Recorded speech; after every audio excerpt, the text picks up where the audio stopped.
So good morning sa inyo guys. Bale, this regards to my post nung nakaraang araw about dun sa mga pumupunta po dito, nagmamadaling makuha yung family nila, even hindi pa sila permanent resident. Sabi ko nga sa inyo, magkakaiba tayo ng pananaw, but this is all based dun sa mga na-experience ko at sa mga tao na nakasama ko.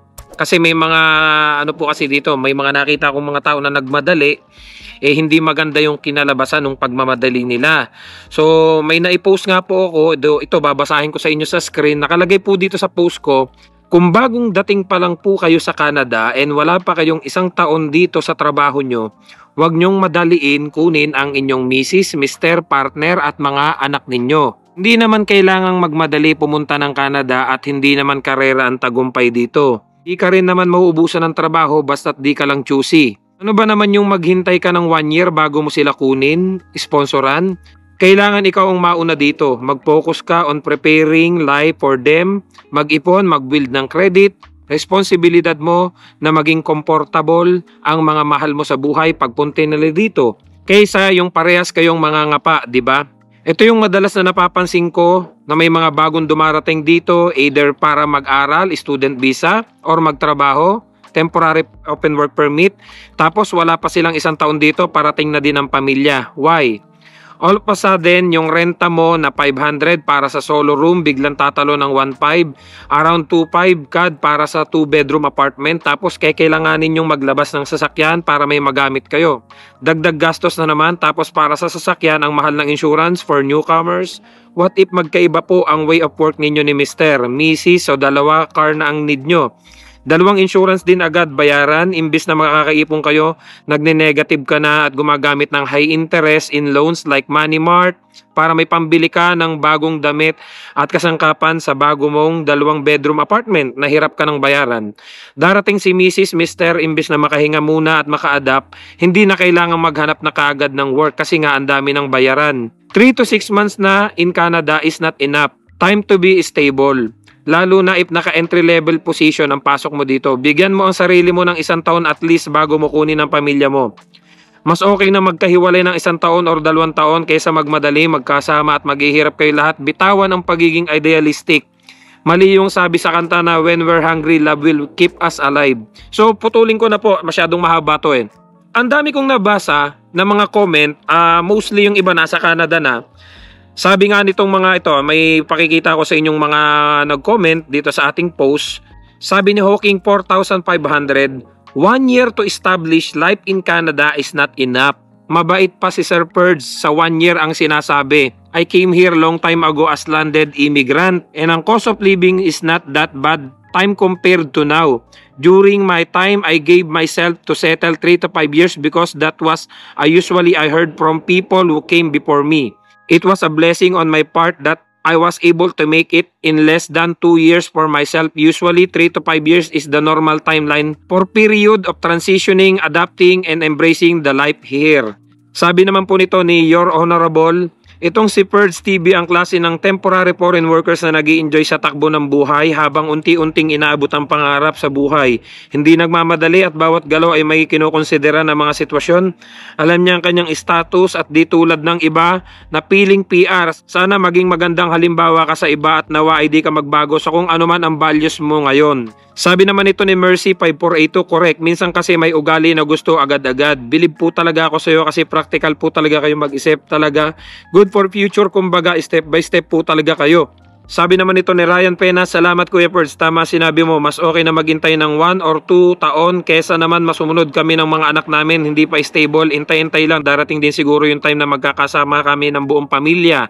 So marami pa po akong nakitang mga sumang-ayon, nag-agree doon sa ating post, talagang yung iba talaga nakaka-relate doon sa mga sinabi ko. Ito yung isang pinakamahabang post nito ni Kabayan na nag-comment, sabi niya, kaya yun ang sinasabi ko na yung ibang temporary foreign workers kung makaasta talo pa ang PR at citizen. Tama po ito. Ang totoo po niyan, marami akong na-encounter kasi dito ng mga yung iba temporary foreign workers pa lang Kung makaasta, kung makakuha ng sasakyan, tinalo pa nila yung permanent resident, tinalo pa nila yung citizen.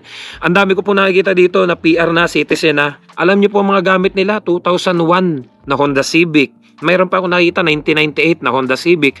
Still running pa rin po. Pero yung mga hindi pa nakaka-apply ng PR, hindi pa sigurado kung dito na ba talaga sila sa Canada, ano po ang nangyayari? Mga nakabranyo, 2024 nasa sakyan.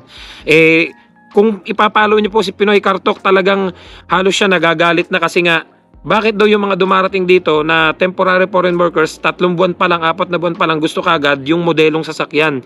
Even inoopera na niya ng mga 2017, 2016, yung hindi na brand new, pero financing pa rin. Ay ayaw po, ang gusto talaga 2024 kagad na sasakyan. Sabi nga nito, nagdaan ako sa TFW, kaya alam ko, 4 years in, 4 years out. Moratorium pa. Wala pang vlogging noon, kaya nga kami. Oo, naging big issue pero di kami exaggerated. Umuwi kami ng maayos at sumunod sa polisiya nila. Naramdaman din namin yung feeling end of the world na, pero awa ng Diyos ang pagbabago, nakabalik kami rito. Landed PR. Kasi yung processing namin, inabot naman ng pandemya, sunod-sunod ang pagsubok. Kaya yung policy ngayon, kung tutuusin, hindi pa siya ganun kahigpit. May mga nagsabi nga po sa akin, Perds, kung tutuusin, maluwag-luwag pa nga ngayon yung policy kasi yung temporary foreign workers ay nilimitahan lang. Unlike before na talagang hindi nag-i-issue ng LMIA. Ito LMO pa noon dati.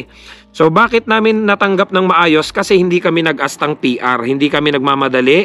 Ipon, room for rent, sasakyan, oo, kumuha kami. Kaso need talaga dahil malayo sa work.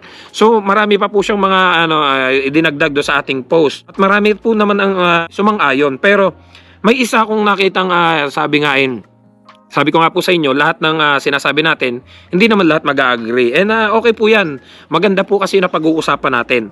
So sabi nga nito ni Kabayan Eds Banyaga, Perds TV, why do you need to wait for 1 year or more? Kung kasama mo ang asawa mo at pamilya mo, lahat kayo magtatrabaho, di ba mas malaki ang combined income nyo? Ang mahirap, pag ikaw lang mag-isang nagtatrabaho, sigurado po, di sasapat ang kita mo para mabuhay dito. Ang ganda nung tanong niya, nagustuhan ko.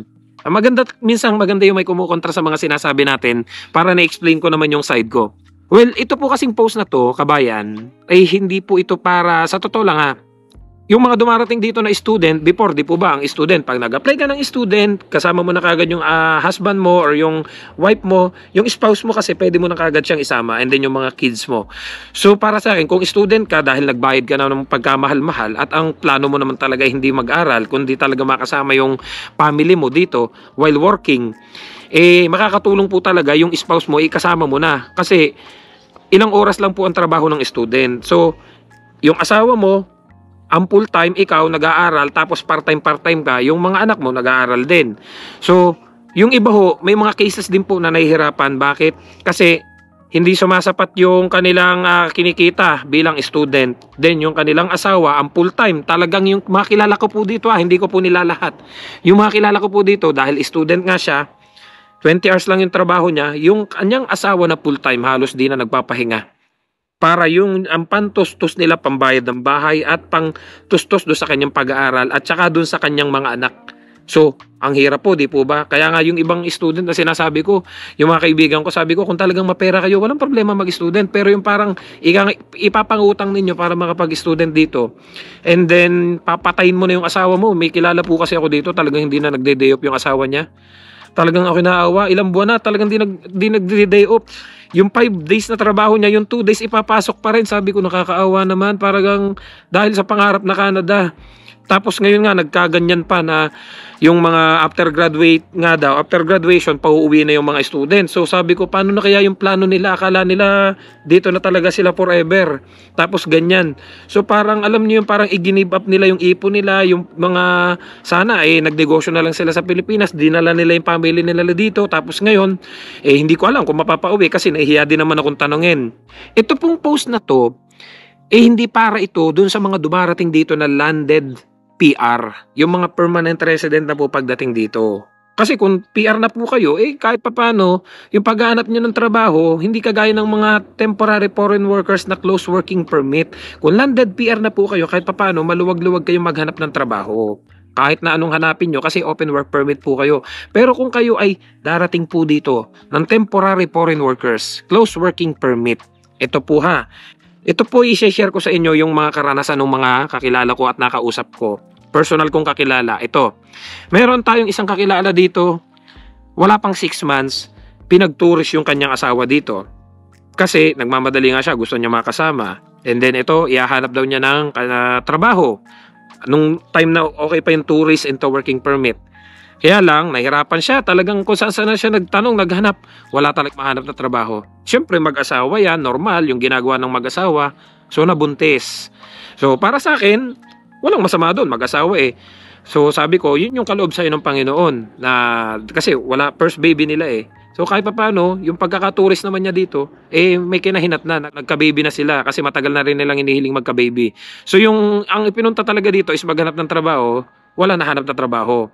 So, medyo talagang kinakailangan na rin niyang nagpa-part-time na rin siya, nagkakas-job para masuportahan yung kanyang expenses.